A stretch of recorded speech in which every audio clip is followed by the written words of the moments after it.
नाज़रीन, हिंदू गाय का पेशाब क्यों पीते हैं, पंजगो किसे कहते हैं और हिंदू मजहब में पंजगो को क्या अहमियत हासिल है, हिंदुओं के यहाँ दो चन्ना किसे कहते हैं और हिंदू मजहब में हाइजा औरत कैसे पाक होती है, यही हमारी आज की वीडियो का मौजू होगा। और आज हम आपको हिंदू मजहब की इंतहाई हैरत अंगेज रसूमात और अकायद के बारे में बताएंगे।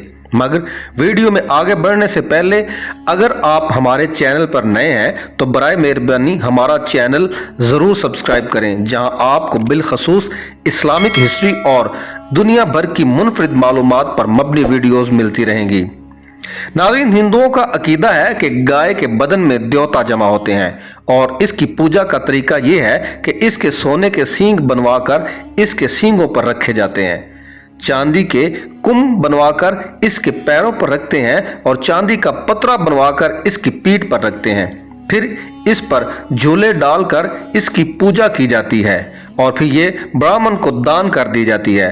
हिंदू गाय की बहुत ताजीम करते हैं और इसके गोबर और पेशाब को पाक करने वाला मानते हैं। ये पंचग्रो यानी गाय का गोबर, पेशाब, दूध, दही और घी से बनाकर इनके नज़दीक इससे ज़्यादा पाक चीज़ कोई नहीं। ये 5 चीज़ें मिलाकर हिंदू पंचगो बनाते हैं। इनके भगत हर रोज़ पंचगो पीते हैं। ब्राह्मण अगर वेश का खाना खा लें तो इसके तदारक के लिए गाय मूत्र पीते हैं और इस दिन सिवाय गाय के पेशाब के कुछ भी खाते पीते नहीं।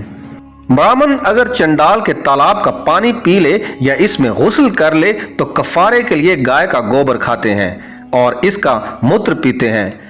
अगर कोई हिंदू भूल कर किसी गैर कौम के बर्तन में कुछ खा पी ले तो इसको कई दिन तक बर्त रखवा कर पंजगो पिलाया जाता है। गाय के कदमों की उड़ती खाक इनके नजदीक निहायत पाक है।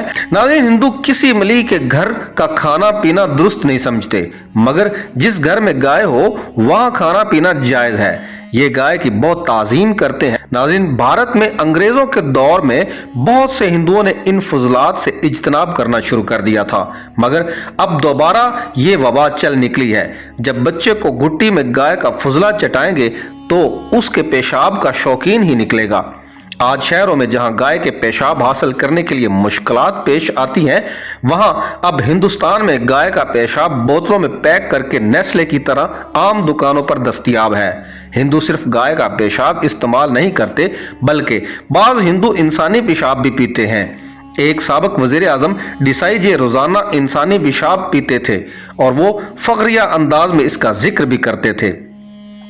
नाज़रीन, हैज औरत 40 दिन के बाद पाक होने के लिए गुस्ल करने के बाद अपने सर को गाय के गोबर और पेशाब से धोने के बाद गोबर खाएगी और पेशाब पिए तो तब वो पाक होती है। अजीब बात यह है कि किसी भी जात में कोई औरत जब बच्चा जनती है तो पूरी कौम नापाक हो जाती है। इस कौम के लोग भी गाय का मूत्र पीकर और गोबर खाकर पाक होते हैं। नाज़रीन, इन अकायद और नज़रियात के हवाले से हिंदू मजहब में बहुत से इख्तलाफात पाए जाते हैं और हिंदू मजहब में भी मुख्तलिफ अकायद और नज़रियात के हामिल लोग अपने अपने अलग अकीदे और नज़रिए के मुताबिक हिंदू मजहब पर अमल करते हैं। खाने वाली जगह को ये गोबर वगैरह से पाक करते हैं और खाते हैं, तो जहाँ पर बैठ के खाते हैं उस जगह को भी गोबर से धोते हैं और खाना खाते वक्त सारे कपड़े उतार कर सिर्फ धोती पहनकर ये खाना खाते हैं। अगर खाना खाते वक्त इनका भाई भी कपड़ों समेत आ जाए तो खाना इनके नज़दीक नापाक हो जाता है। नाज़रीन, बड़े सगीर के मुसलमानों में बच्चे की पैदाइश खासकर पहले बच्चा और लड़का हो तो बड़े पैमाने पर खुशियां मनाई जाती हैं और 2 रस्में अदा की जाती हैं। पहली रस्म खतना है जिसे उर्फ आम में मुसलमानी कहा जाता है और दूसरी अकीका है जो सुन्नत रसूल सल्लल्लाहु अलैहि वसल्लम भी है। हिंदुओं में 2 रस्में मनाई जाती हैं। इनमें पहली रस्म पंजगू है जो 5 चीज़ों को मिलाकर बच्चे को पिलाई जाती है, जिसमें दूध, दही, घी, गाय का मूत्र और गाय का गोबर शामिल है। और दूसरी रस्म 2 चन्ना की है जिसमें बच्चे को जिनेवा पहनाया जाता है, यानी एक मोढे से धागा इसकी कमर और दूसरे कंधे के दरमियान पहनाया जाता है। ये इनका दूसरा जन्म कहलाता है, इसीलिए इस रस्म को 2 जन्ना भी कहा जाता है। नाज़रीन, मौरखीन के मुताबिक आगाज में हिंदुओं के बुजुर्गों ने हिंदुस्तान की ज़रूरियात के पेश नज़र गाय को बड़ी अजमत दी और इसको मजहब का हिस्सा बना लिया ताकि गाय की हिफाजत हो सके और इसको कोई हिंदू ज़ाया ना करे। بعد میں ہندو مذہب نے گائے کو اس قدر مفید ہونے کی وجہ سے اسے انسان کی ماں کا درجہ دے دیا اور گائے ماتا پکارنے لگے۔